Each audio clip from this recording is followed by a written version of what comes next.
telling where you'll end up.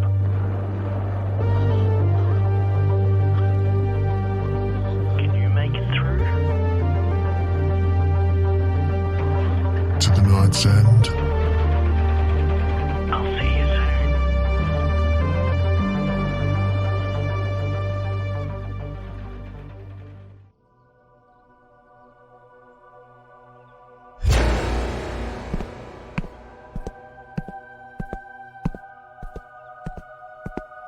Redemption is available for all. Be still, Sebastian. Prayer will be your savior.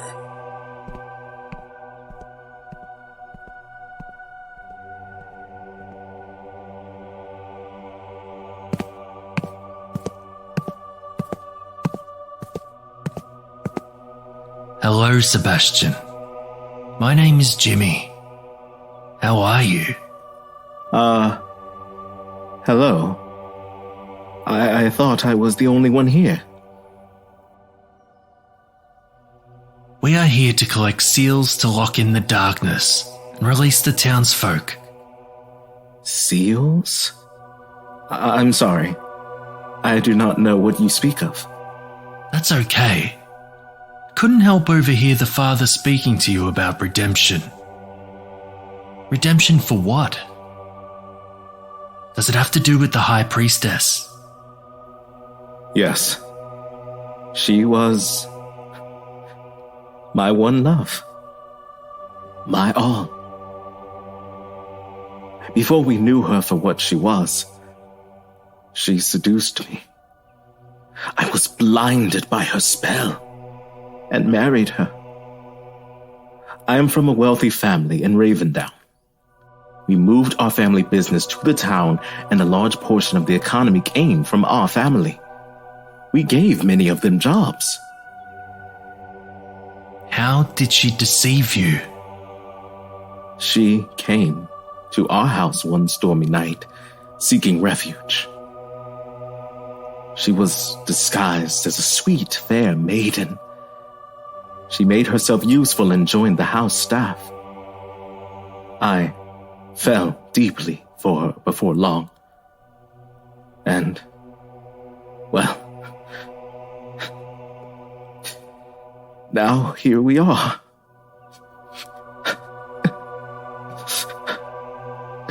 The things she made me do. I can't. The fire. Fire? What fire? I'm sorry. I need to be alone. I bid you a good day. Okay. Same to you. There is another seal on this table, friend. Is there not one person that the High Priestess did not break?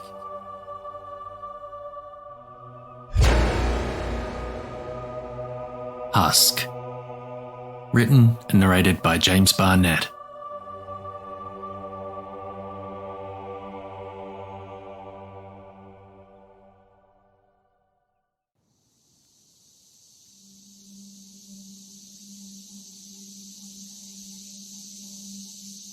It's the waiting that gets to me the most. Precious moments wasted in a time most crucial. It's dusk and the valley is red. Dark storm clouds form overhead. The sound of cicadas invades the air and the shrill sound swells as they all click in the evening. The sound reminds me of moments before sleep. A low ringing that closes in my head, which could be the sound of silence slowly driving me mad, or just tinnitus. The sound becomes at times intolerable, like a mosquito in the night.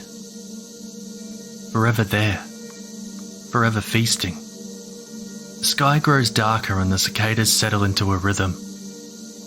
The sound comparable to a house party that goes on too long, and the neighbourhood ripples with annoyance.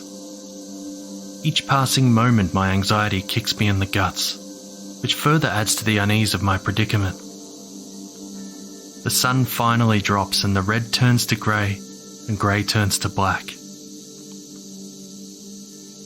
Turning the key in the ignition, the car roars to life.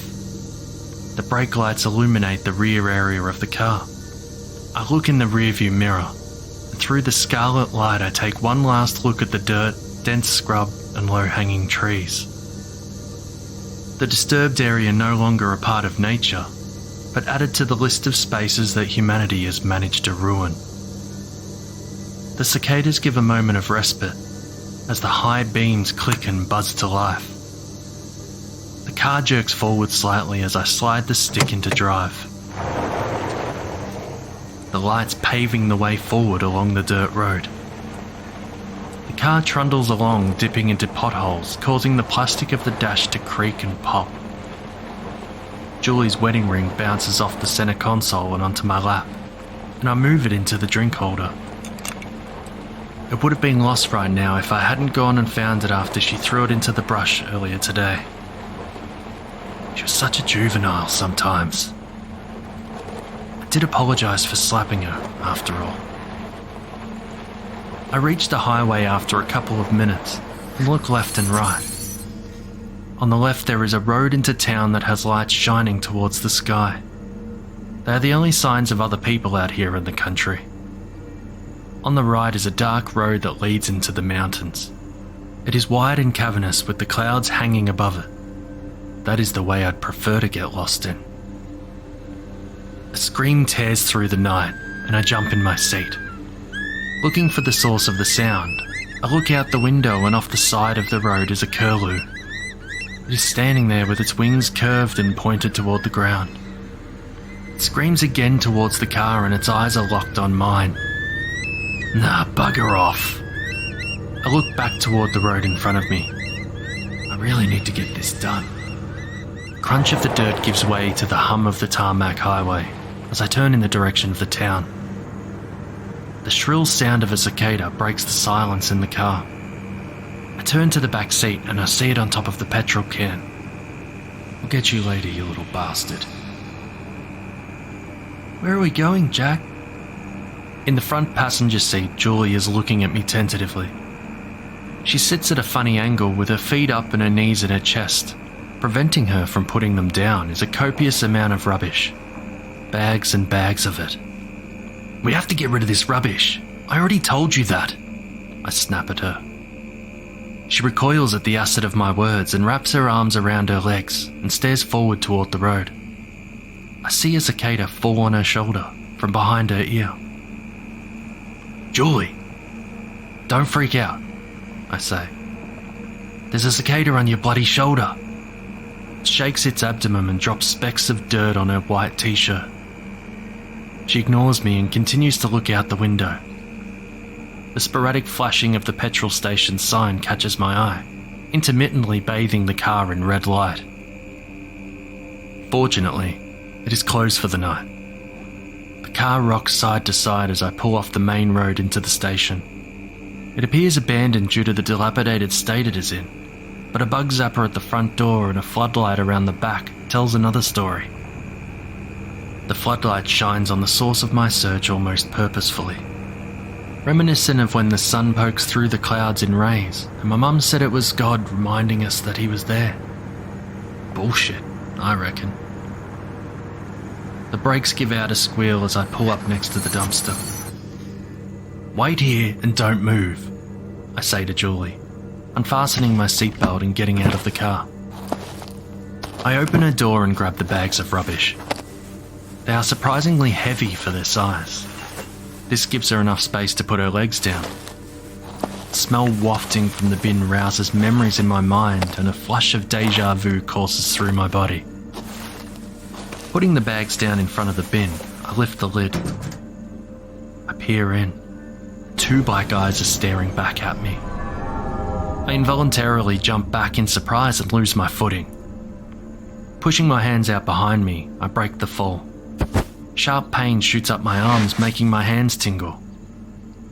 Scrambling to my feet, I look back into the bin. The same 2 eyes stare at me, and I realise that it is a small wallaby. Its viscera spread throughout the bin. Who the hell would have done this? I grab all the bags and lift them into the bin with a heave. It fills quickly, and I slam the lid down in an effort to get the soul-piercing eyes of the wallaby out of my head. The seat creaks as I get back into the car.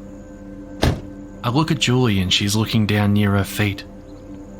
Her legs are back up on the seat. A plethora of rubbish bags sits in the cavity of where I just emptied them from. "What have you done?" I say, irritated. "Nothing, I swear," she says, her eyes averting my gaze. I go back to the bin and it is still full. Confused, I get back behind the wheel and pull the car back onto the main road in search of another place to get rid of the rubbish. I contemplate her words. "Don't know why you play these games all the time," I say, shaking my head. An annoyance grows in me. An inky black, pulsating. Tickling on my hand draws my eyes to them on the steering wheel. It is a cicada. I flick it out the window and give out a chuckle as I imagine its tiny insect limbs smashing on the road. "Told you I'd get you, you little prick." I spy some dumpsters to the side of a hardware store off the main road. "No more funny business," I say, glaring at her. Her eyes drop and her face becomes expressionless. Nothing I do will ever satisfy her. I pull in beside the bins and I turn the car off, and again the sound of the cicadas chorus continues. Shaking my head, I attempt to dissipate the disorientation and make sure it isn't a block in my ears. On it continues. I stumble a little as I get out of the car. Cautiously lift the lid of the closest bin, the tingling in my hands making it hard. The smell of rotting flesh invades my nostrils, but I can't find the source. There are only a few broken shovels in this one. The smell gets worse, and I'm unable to hold it in. I lean beside the bin and vomit. A flash of Julie's still face pierces my mind. Cicadas crawling on the ground get covered in my sickness, and they do their best to disperse and move away. The shrill chorus rings in my head louder than before, and I get angry. "Just fuck off, will you?" I scream while stomping on them. My shoes get covered in a mix of vomit and cicada remnants. Once I am satisfied with the carnage I have imposed on them, I turn back to the task at hand. Walking back to the car, I see Julie's expression is one of pity, which incenses my anger more. "Don't look at me like that," I yell at her. A feeling of dread develops in the pit of my stomach. Her features drop flat and she stares forward out the front window. I wrench open her door while letting out a sigh, and again I empty out the bags of rubbish. These ones are far heavier than the last. Surprisingly, they don't break as I transport them to the bin. With the car emptied again, I close the bin lid and get back into the driver's seat. Turning in my seat to look at Julie, I can see that she is gone. And in her place are bags of rubbish. Looking around the car, I see that there is even more than last time. I cry out in frustration and punch the steering wheel. I can barely feel it with the tingling in my hands. "Where are you, you bitch?" I scream. I look down at my hands and they are covered with splinters and bleeding from pop blisters. I see movement out of the corner of my eye. The bags are moving. I look in the rear view and see Julie's face. Pale white, her eyes glossed over.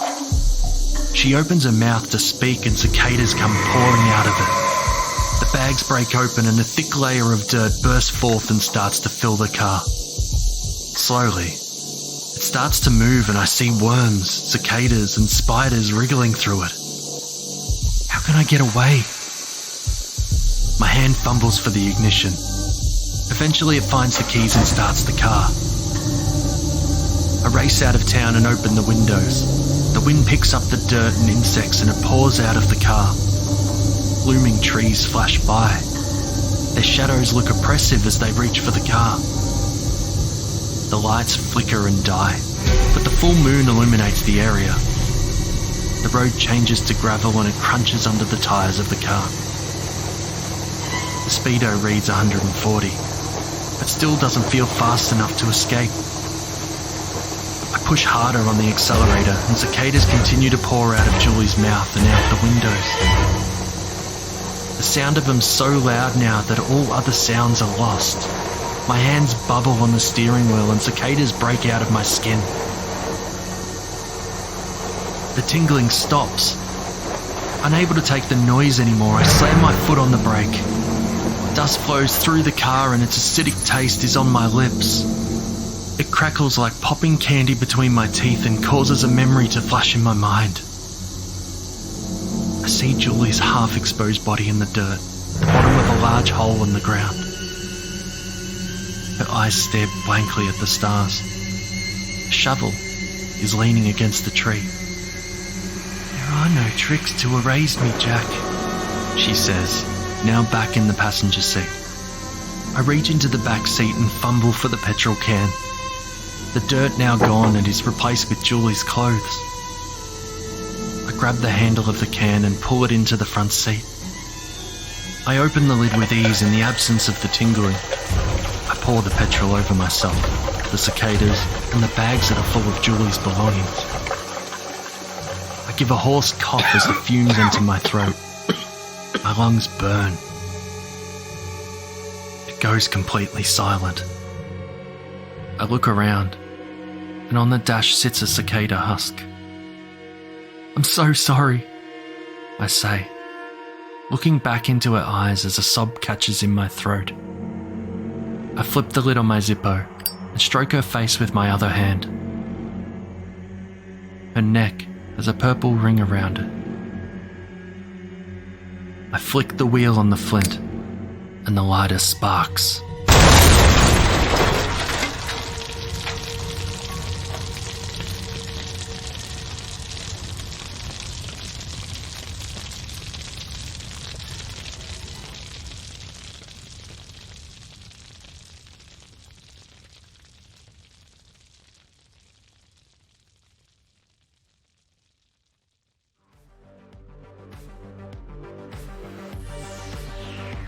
You've been listening to the Night's End podcast, which is a production of Dissonance Media.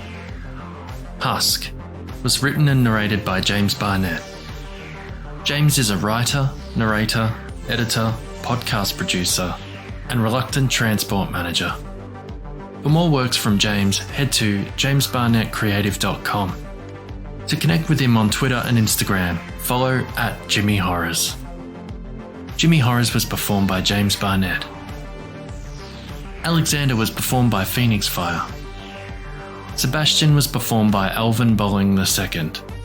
He is a mixed-race American actor, singer, rapper, social justice advocate, Virginia native, voice actor, voiceover artist, creator and host of the Ghostlight Theatre podcast, and 2021 graduate of Virginia Commonwealth University with a Bachelor of Arts in Theatre Performance. Head to alvin2nd.com for more details on his projects. This episode was edited and produced by James Barnett. This is just another reminder that we are open for specific submissions at the Night's End podcast. We are now accepting Halloween-themed stories for our Halloween special.